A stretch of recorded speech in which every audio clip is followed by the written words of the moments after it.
So Bria Hartley is driving in. Sophie Cunningham, or Kelsey Mitchell comes down. Sophie Cunningham overhelps. And Bria Hartley just kind of plows through her leg by the looks of things. She kind of plows through the knee. And Sophie's holding like her patella. Sophie Cunningham. Oh, man. I got to tell you, this victory, it came with a big price. Bria Hartley, let me just start there because we've got Sophie Cunningham's sister and mother weighing in on the league, and Bria Hartley right here.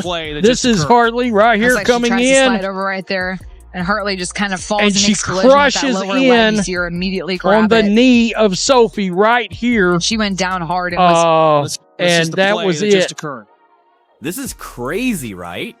If any other team was getting hit with this many coincidental injuries, we'd be talking about federal investigations. So what's up with the WNBA acting like they've got a beef with their biggest star? Stick with me, because this whole situation could totally ruin women's basketball's biggest thing before it even gets going. As an Indiana Fever fan, this absolutely sucks. I mean, first we lose CC. We don't know when she's coming back, if she's coming back. And now this happens to Sophie Cunningham. Are we just cursed? This is the play that just occurred. That's like she tries to slide over right there, and Hartley just kind of falls and makes collision with that lower leg. You see her immediately grab it. I mean, Caitlin Clark has been out for 12 straight games because of this groin injury. And what's wild is it just keeps getting worse every time she tries to play again. Plus, you've got Erie McDonald done for the season with a broken bone in her foot. And Sydney Colson, also out for the year with a torn ACL. That's a lot of players sidelined. It looked bad. She's going to be done for the year. I don't know how much longer the Indiana Fever can continue to survive with these injuries. I just have to be honest. I gotta be real. We lost Sydney Colson to a torn ACL. Erie McDonald, broken bone in her foot. Caitlin Clark has played like 12 games all year or something like that. DeWanna Bonner scammed us. I mean, it's been a complete shit show, to say the least. It's been a shit show. I just gotta be honest. So that's 4 key players, all from one team. 4. Think about it. A normal team might lose 1 starter to injury in an entire season if they're really unlucky. But the Indiana Fever? They're losing players constantly, like it's some messed up game of Survivor. And the WNBA is just sitting there, acting like this is totally normal. I mean, immediately in the game, the refs was just on some ish, bro. Just on something, and y'all know what I always say, man. What if Sophie or somebody was your aunt, your niece, your daughter?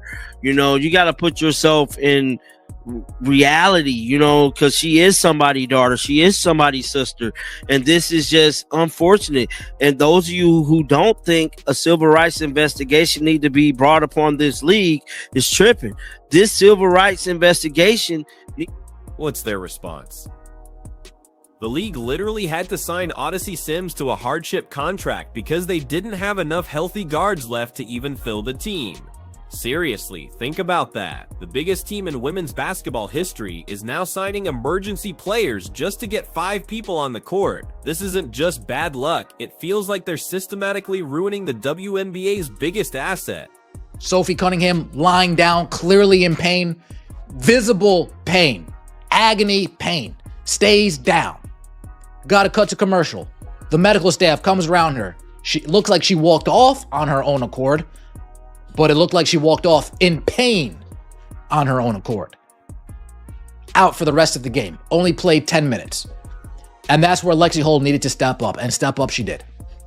Step up she did. Athletes. Pathetic. Sophie's sister Lindsay and her mom Paula. At WNBA, maybe you should focus less on fining players for commenting on your poor officiating and more about hiring officials that are able to call a consistent game, protect your athletes. Pathetic. Praying for you, Sophie Cunningham. Yeah, officially, my 2 favorite players in this league that I really love to, particularly love to pull for, they're both out now. And it did not look good. No word on. And get this, the word for what we're seeing? Pathetic. That's it. Sophie Cunningham has already been fined 4 times this season because she called out how bad the refs were. Now she's on the trainer's table, all because those same refs wouldn't protect her from dangerous plays. It would be funny if it wasn't so incredibly frustrating. Even Sophie's mom, Paula Cunningham, was out there calling out Hartley, then apparently deleted her comment. When a player's own family is saying opponents are playing deliberately dangerous, maybe the league should actually listen instead of just handing out more fines.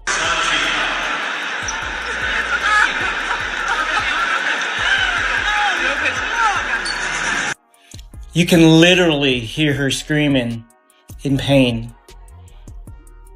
It's so heartbreaking. Indiana Fever star guard Sophie Cunningham, the enforcer, had a lower leg injury today against the Connecticut Suns. So Caitlin Clark has missed 19 of Indiana's 32 games this season. 19. The person who literally brought millions of new fans and billions in revenue to the WNBA has spent more time sitting on the bench than actually playing. Are we really supposed to believe that's just a coincidence? Her injury history reads like a medical textbook. There was a left quad strain for 3 weeks, then a left groin injury for 2 weeks, and now this right groin issue that's kept her out for over a month. These aren't just random pulls from bad conditioning. You know? These are happening because she's constantly getting battered by opponents who clearly have a game plan to target her. Even former Iowa coach Lisa Bluter didn't hold back about the physicality Clark faces, saying the scouting report is to stop her, and a lot of that means being physical. But there's a big difference between competitive physicality and what we're seeing against Clark and her teammates. When Stephanie White says the level of physicality is at a different level than it's been for a long time, that's not just coach speak, it's a serious warning that the league is letting something dangerous happen. When they got a damn lawsuit. It is Sophie as well. It's Sophie as well. Just the amount of calls, the way she's been treated. Watch. 6 I mean, just immediately. First, look at this. Instantly into the game. Instantly. Immediately, Sophie got hammered. They had a target to hurt Sophie. She was targeted by this team for a reason. They wanted to hurt Sophie. They made it their business to hurt Sophie. Here's the thing, the most damning proof of the WNBA's agenda isn't in some injury report or game video, it's in how the league responds to criticism. When players like Sophie Cunningham talk about officiating issues, they get fined $500, then $1,500, then even more. When coaches like Stephanie White question why players aren't being protected, the league sanctions them. But when refs let flagrant fouls go uncalled, when they let players get totally mauled with no consequences, when they create such a dangerous environment that star players are just dropping like flies, crickets. Christine Brennan from USA Today nailed it after one truly awful non-call. She said the WNBA failed to rise to the occasion.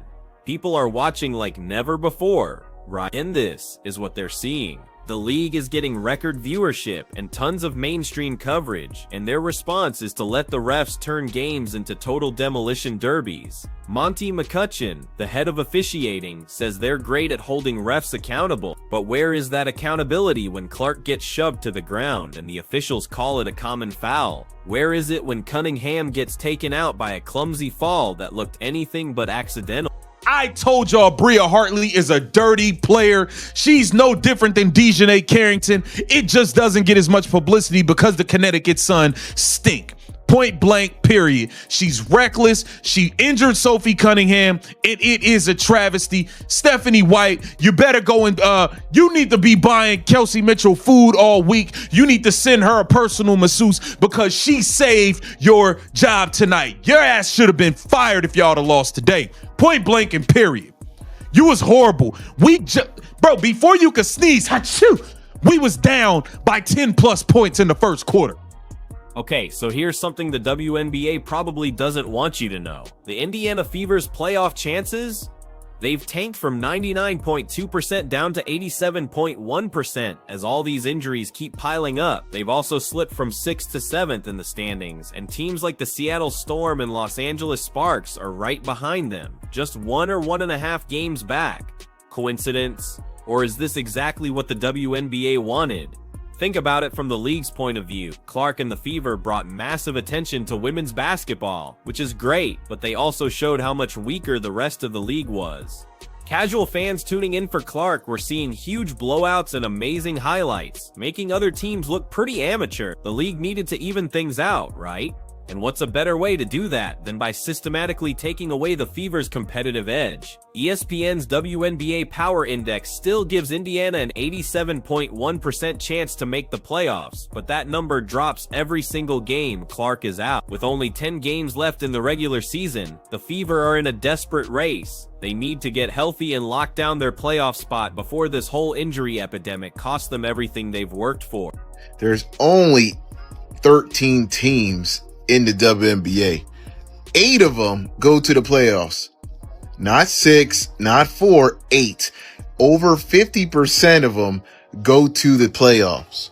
So when you are supposed to win games that you're supposed to win, you're supposed to just take care of business. I don't care if they lost Caitlin Clark. They still have Kelsey Mitchell. They have Aaliyah Boston, Sophie Cunningham. Hope she feels better. Lexi Hall. They have talent on this team. They have enough talent. Howard. Let's just look at the timeline here and see if you can spot the pattern. Early in the season, Clark gets a left quad strain that sidelines her for weeks. The team struggles a bit, but they still manage to hang in there. Then mid-season, Clark comes back, starts playing at an elite level, and boom, she gets a left groin injury. More missed time, but the Fever adjusted. In July, Clark returns again, plays her best game of the season with 32 points against the New York Liberty, who are the defending champions. Then immediately, she re-injures her groin against Connecticut. She hasn't played since. Now it's August. Clark's still out, and the Fever are starting to lose games to teams they should beat. Then, get this. McDonald and Colson both suffer season-ending injuries in the same game against Phoenix, and now Cunningham is added to the casualty list. That's 4 separate injury incidents. 4 key players, all happening to the team that was supposed to dominate the league and take the WNBA to totally new levels of popularity and money. Seriously, at what point do we stop calling this bad luck and just call it what it really is? This is targeted, systematic damage to the WNBA's most valuable team. And we have no idea when Caitlin Clark is coming back or if she is coming back at all.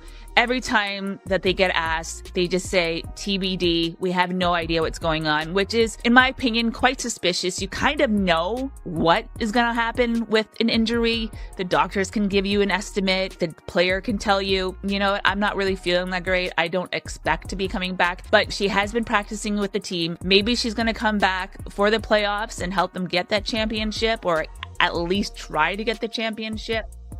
Lindsey Cunningham's social media post wasn't just a family member blowing off steam. It was a direct accusation about everything that's wrong with the WNBA's priorities. Instead of hiring refs who can call a consistent game and actually protect their athletes, the league is too busy fining players for speaking their minds. Sophie Cunningham has been fined multiple times this season just for criticizing the officiating. One time it was for a TikTok video where she called the refs useless after watching them let dangerous play happen again and again. But here's the kicker, every time she's been fined, fan support has just gotten stronger. GoFundMe campaigns covered her fines in literally hours. Petitions demanding referee accountability got thousands of signatures overnight. And the WNBA's response to all this growing criticism: more fines, more sanctions, more attempts to shut down the truth. When Lindsey Cunningham says the league's priorities are pathetic, she's not just talking about one player or one game. She's talking about a total failure to protect the athletes who are bringing so much success to women's professional basketball. She's talking about a league that would rather fine players for telling the truth than actually fix the problems those players are pointing out. Sophie's mother, Paula, Hartley is a disgruntled player having trouble everywhere she goes. She's playing mean and plays out of control. So, what can you say? I do not blame Sophie's mother and sister for being upset. Marina Mabrey went nuts in this game, scored 27 This Sophie Cunningham injury isn't just another player getting hurt, you know? It's the latest proof that the WNBA has totally lost control of its own game. When Candace Parker talks about how a generational talent will experience physicality, she's describing normal, competitive basketball. But what's happening to the Indiana Fever goes way beyond normal physicality. This is about a league that sees its biggest stars as threats to the way things have always been, instead of assets they should protect. It's about officials who seem to have unspoken permission to let certain teams get roughed up while protecting others. And it's about a front office that cares more about how things look than what's actually happening. More about control than letting the game grow. But here's what the WNBA didn't expect. The fans aren't falling for it anymore. Social media has blown up with hashtags supporting Sophie Cunningham and demanding that refs be held accountable. Video proof of missed calls and dangerous plays spreads way faster than the league can control the story. Even former coaches and players are speaking out about the clear bias in officiating. The league probably thought they could just shut down criticism with fines and punishments, but all they've done is make the voices calling for change even louder. When you fine a player $1,500 for calling out bad refereeing, and then that same bad refereeing leads to her getting injured, you've pretty much just proven her point better than any argument she could have made. The Indiana Fever started this season with serious championship goals. They put together what they called a win now team, with a bunch of veterans who know how to win. Even Cheryl Swoops, who's been one of Caitlin Clark's biggest critics, thought the Fever would win the 2025 WNBA championship. Vegas odds makers had them as serious contenders, right behind the New York Liberty and Las Vegas Aces. But now, their championship window is closing fast. Not because they weren't good enough, but because the league seems to be letting their core players be systematically taken out of the game. The Indiana Fever started this season with serious championship goals. They put together what they called a win now team, with a bunch of veterans who know how to win. Even Cheryl Swoops, who's been one of Caitlin Clark's biggest critics, thought the Fever would win the 2025 WNBA championship. Vegas odds makers had them as serious contenders, right behind the New York Liberty and Las Vegas Aces. But now, their championship window is closing fast. Not because they weren't good enough, but because the league seems to be letting their core players be systematically taken out of the game.